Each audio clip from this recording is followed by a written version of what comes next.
El aroma a canela y mantequilla llenaba mi pequeña cocina mientras deslizaba la última bandeja de galletas sobre la mesa.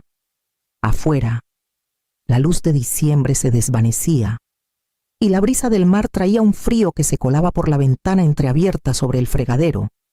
Era Nochebuena y había planeado pasarla en calma, con la radio susurrando villancicos mientras trabajaba. El teléfono sonó. Me limpié las manos con un trapo antes de contestar. Mamá, la voz de Paloma llegó, rápida y medida, como siempre que hablaba como si leyera un guión. Este año vamos a mantener la Navidad sencilla, solo la familia de Esteban. ¿Entiendes? ¿Verdad? Sus palabras cayeron como si la decisión hubiera sido obvia desde hace semanas, como si mi presencia fuera un detalle insignificante que no valía la pena mencionar. Apreté el auricular contra mi oído y dejé que el silencio se alargara. En la pausa, casi podía escuchar su expectativa que suplicaría, que preguntaría si al menos podía ver a Emiliano, que le recordaría que la crié sola después de que su padre se fue. En cambio, sonreí. Qué bueno, dije suavemente, que lo disfruten. Hubo un instante de duda al otro lado, una chispa de confusión en la estática entre nosotras. Antes de que pudiera responder, colgué el teléfono. Mis manos ya no temblaban. Sobre la mesa, junto a las galletas que se enfriaban, había una bolsita de terciopelo, su peso familiar. Desaté los cordones y dejé caer el contenido en mi palma. Un juego de llaves doradas brilló bajo la luz de la cocina, aún frías del lugar seguro donde las había guardado. 3 días antes, la compraventa se había cerrado. La casa frente al mar en Playa del Sol era mía, cada viga y ventana apagada por completo. Y mañana, esas llaves abrirían más que puertas, abrirían un capítulo completamente nuevo. Después de guardar las llaves en la bolsita, me serví una taza de café y me senté a la mesa. El vapor se arremolinaba contra el vidrio frío de la ventana, y con él vinieron recuerdos en los que rara vez me permitía detenerme. Cuando Roberto vivía, nunca hacía grandes discursos sobre dinero. Era constante, cuidadoso y con una curiosidad silenciosa por cosas que otros ignoraban. A finales de los 90, empezó a invertir en fondos indexados, pequeñas cantidades al principio, y luego en acciones de empresas como Apple y Nvidia. Cuando apenas eran nombres que murmuraban los aficionados, yo no entendía los términos en ese entonces, pero confiaba en su paciencia. Tras su muerte, dejé esas inversiones intactas. Pasaron décadas, y lo que alguna vez parecía modesto se volvió extraordinario. Luego vino la herencia de unas tierras en Valle de Guadalupe, de mi tía que cultivaba naranjas y vivió sin agua corriente hasta su muerte. Durante años, todos decían que esas tierras no valían nada, demasiado secas, muy lejos de la ciudad. Pero cuando los desarrolladores comenzaron a rondar tras el cambio de zonificación en 2016, esperé. En 2023 vendí a un precio que sorprendió incluso a mi asesor. Y con un intercambio 1031, transformé campos polvorientos en una casa con paredes de cristal frente al Pacífico. Durante todo ese tiempo recorté cupones, manejé mi sedán de 12 años y dejé que Paloma creyera que dependía de sus cheques esporádicos para el mandado. Quería ver quién era ella cuando pensaba que yo no tenía nada. Esa tarde, mientras sacaba la basura, doña Carmen, del segundo piso, me detuvo. Revisó su teléfono y me mostró un mensaje grupal. El nombre de Paloma destacaba en la parte superior. Mamá canceló su invitación a Navidad ella sola. Había escrito: quiere estar sola este año. La mentira dolió más que la llamada. Mi hija no solo me había excluido, me había borrado. Guardé la imagen en mi memoria con tanto cuidado como las llaves en su bolsita. Suplicar no sería mi respuesta. Mañana sería mi turno de escribir las invitaciones. A la mañana siguiente, manejé por la conocida curva de la carretera costera y tomé un camino escondido que llevaba a mi nuevo hogar. La reja de hierro se abrió, y por un momento me quedé sentada al volante, mirando la casa encaramada sobre el agua, aún más sueño que realidad. Adentro, Valeria, la diseñadora que contraté. Ya caminaba por el salón principal con su tableta. Un árbol de 3 metros aquí, dijo, señalando el lugar donde el techo abovedado alcanzaba su punto más alto. La terraza puede tener 4 mesas largas, vista al mar por todos lados. Su voz estaba llena de entusiasmo profesional. Pero yo sentía algo más profundo. Esta casa se preparaba para recibir más que muebles. Esa tarde hice mi primera llamada a Jimena, en Querétaro. Respondió con sorpresa. Luego, con alegría, cuando le pedí que viniera a la cena de Navidad. Después de lo que dijo Paloma el año pasado, pensé que... Empezó. Olvida el año pasado, la interrumpí con suavidad. Este año es diferente. Luego llamé a Santiago, mi primo, que ha pasado su vida con grasa bajo las uñas y orgullo en su trabajo. Su risa resonó por la línea cuando lo invité. Tu hija me dijo que ya no querías compañía, dijo. Se equivocó, respondí. La lista creció rápido, amigos de la iglesia que dejaron de preguntar cuando Paloma nunca pasó mis respuestas. Vecinos que alguna vez compartieron comidas dominicales, pero fueron apartados. Cuando contacté a Marisol, la directora de una organización sin fines de lucro, que apoyé en silencio durante años, ofreció sin dudar traer a sus jóvenes músicos. Déjalos tocar en tu terraza, dijo. Nunca lo olvidarán. Al anochecer, más de 30 voces habían prometido venir, y sabía que esto era solo el comienzo, para la mañana de Nochebuena. La casa ya no se sentía como un lienzo en blanco. El servicio de catering llegó con cajas de cangrejo y salmón del Pacífico en hielo, cartones de cítricos de los huertos de Morelos y botellas de vino espumoso de Valle de Guadalupe. Los mesones de la cocina se llenaron de ollas de cobre y bandejas esperando la noche. El aire ya perfumado con hierbas. Valeria se movía rápido de un cuarto a otro, dirigiendo a su equipo. Colgó luces blancas a lo largo de los arcos y decoró las barandillas de la terraza con guirnaldas de follaje fresco.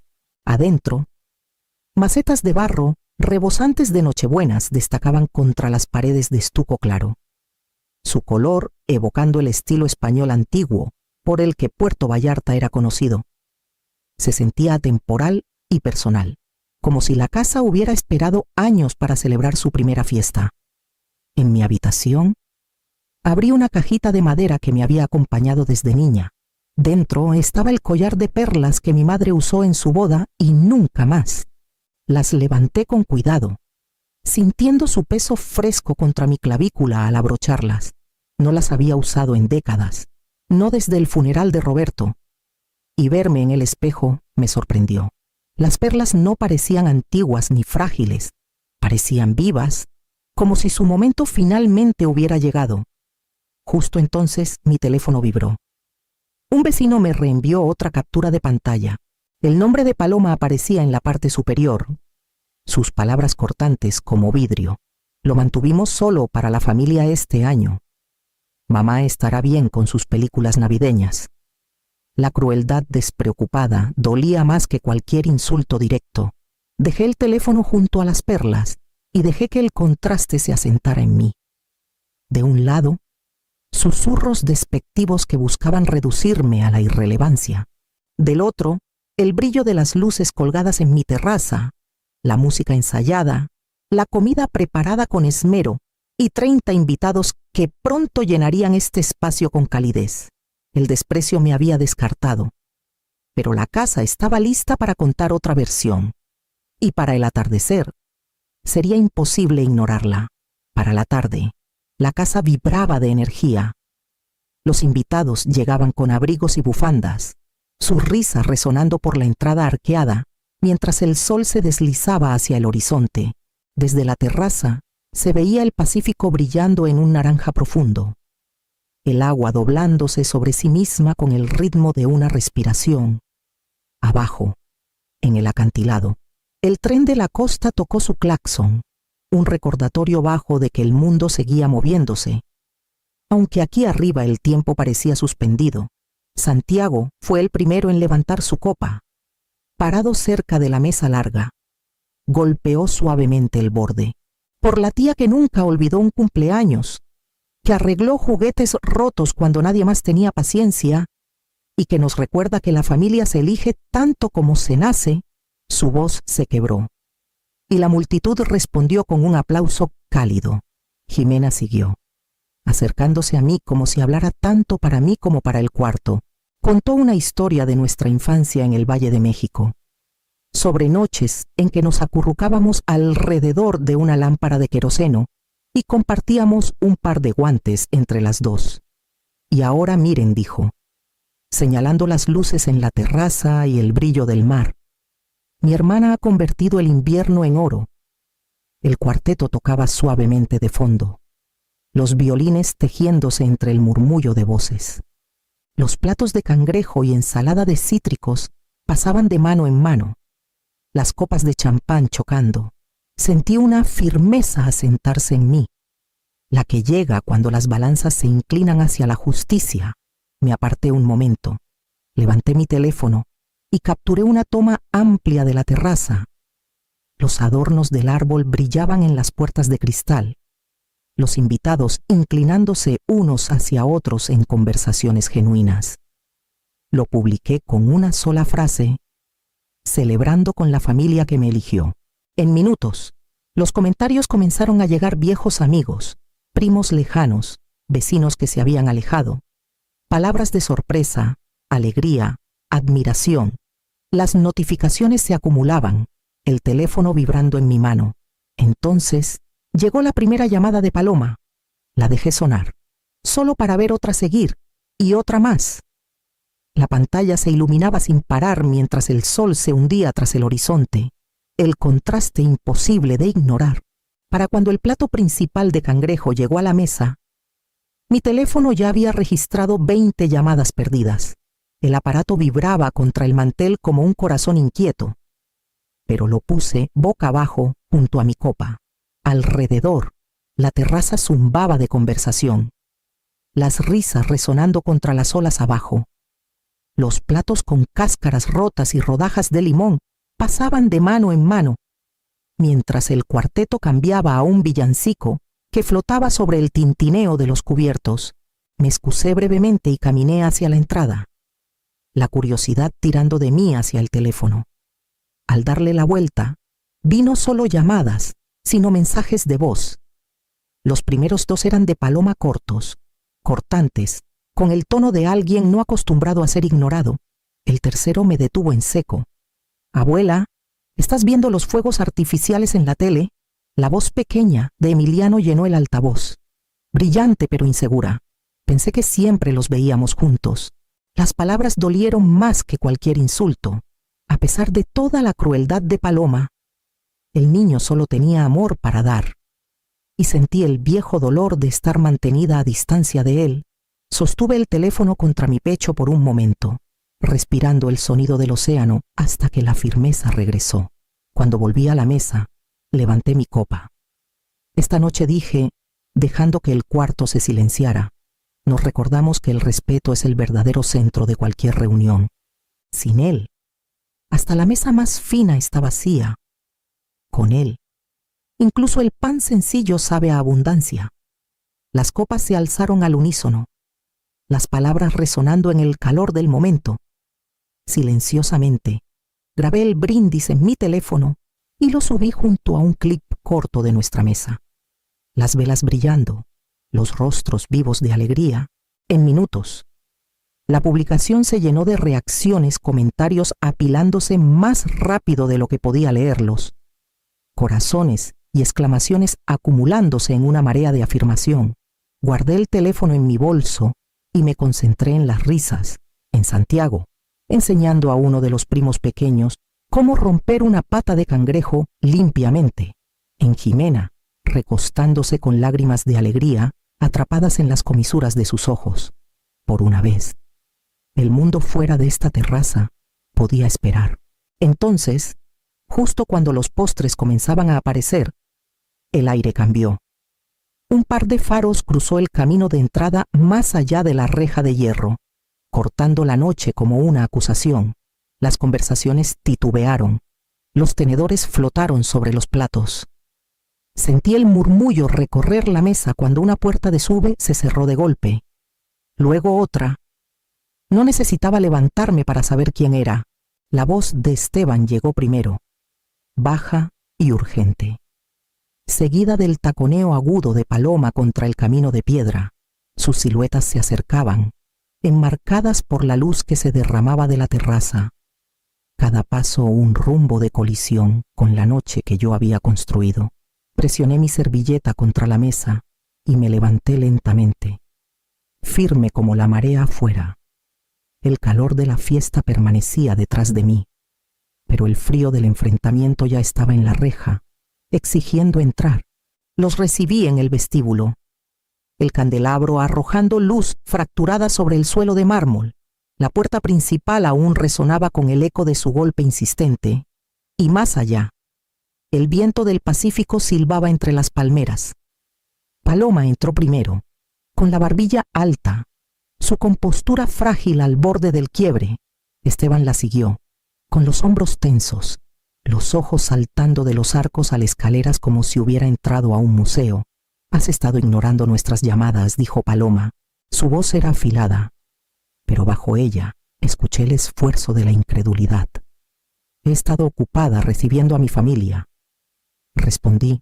Hice un gesto hacia el estudio, donde una carpeta de cuero esperaba en el escritorio. Dudaron antes de seguirme. Abrí la carpeta y deslicé un documento impecable sobre la mesa, la escritura de la casa. Mi nombre solo en negritas. «Esto es mío, pagado por completo con la venta de las tierras de Valle de Guadalupe y las inversiones que tu padre y yo comenzamos antes de que nacieras». Los labios de Esteban se abrieron, pero no salió ninguna palabra. La mano de Paloma flotó sobre el papel, como si tocarlo pudiera quemarla.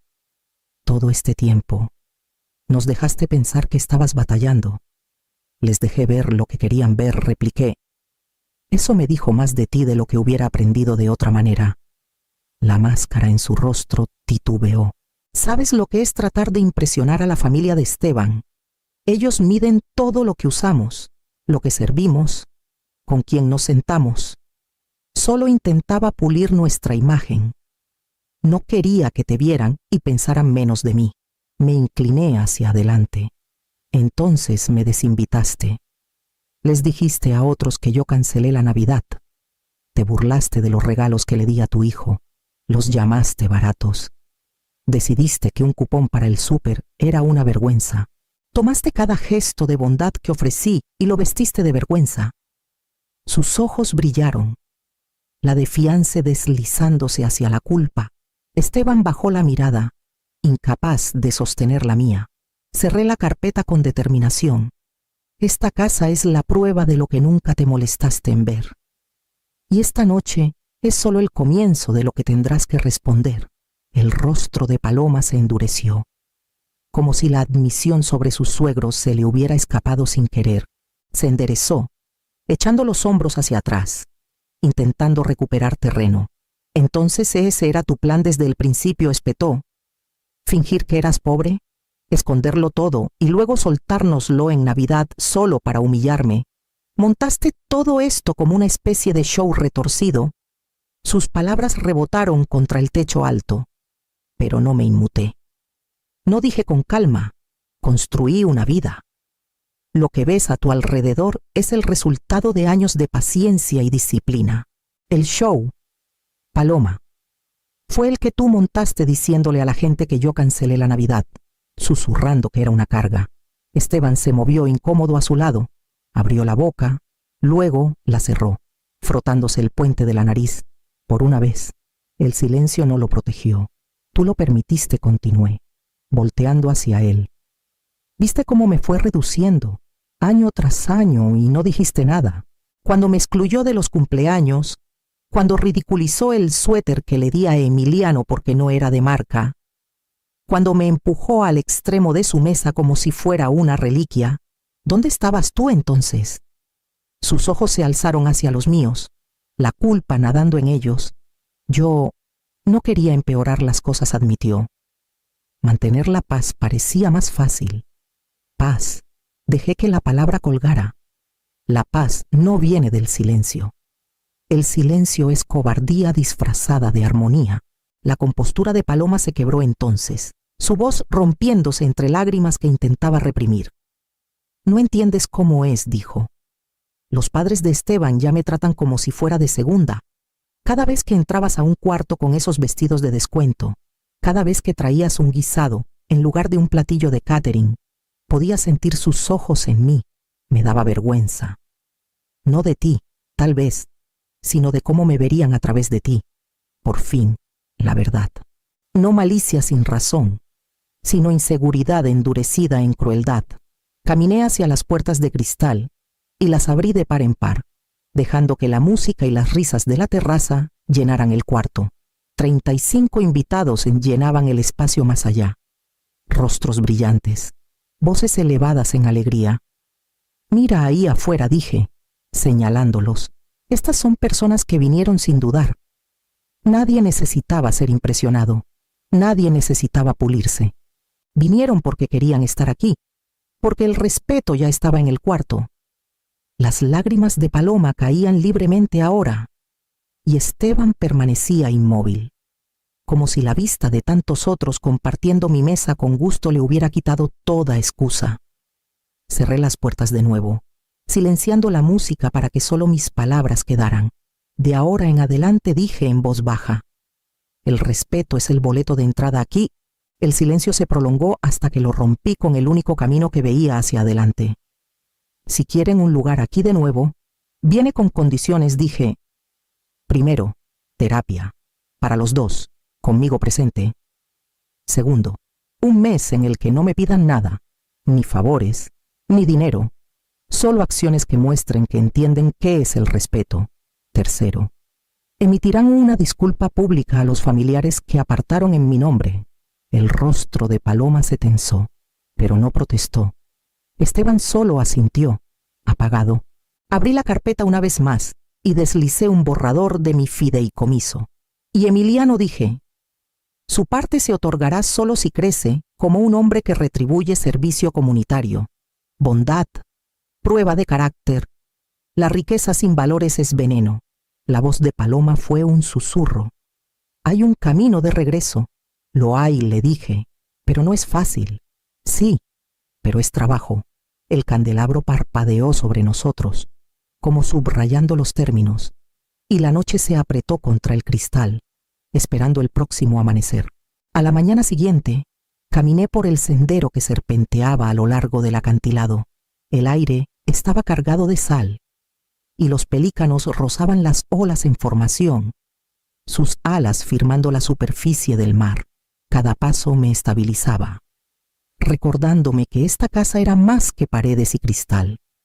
Era una línea trazada entre lo que había soportado y lo que ya no aceptaría.